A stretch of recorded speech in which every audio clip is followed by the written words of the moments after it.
প্রিয় দর্শক আসসালামু আলাইকুম। আমি বলছি গোয়ালন্দ মোড়ের কথা। এই মোড়টি এমন একটি মোড়, আপনারা লক্ষ্য করুন, এখান থেকেই যাওয়া যায় দেশের রাজধানী ঢাকাসহ বিভিন্ন অঞ্চলে।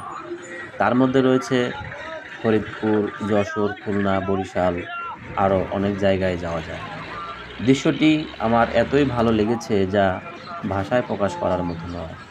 প্রিয় দর্শক, এই গোয়ালন্দ মোড় সম্পর্কে জানতে চাইলে আমার কমেন্ট অপশনে গিয়ে কমেন্ট করে আসুন।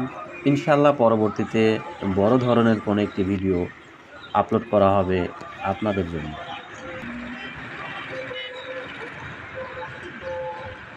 প্রিয় দর্শক, সবাই ভালো থাকুন, সুস্থ থাকুন। খুদা হাফেজ।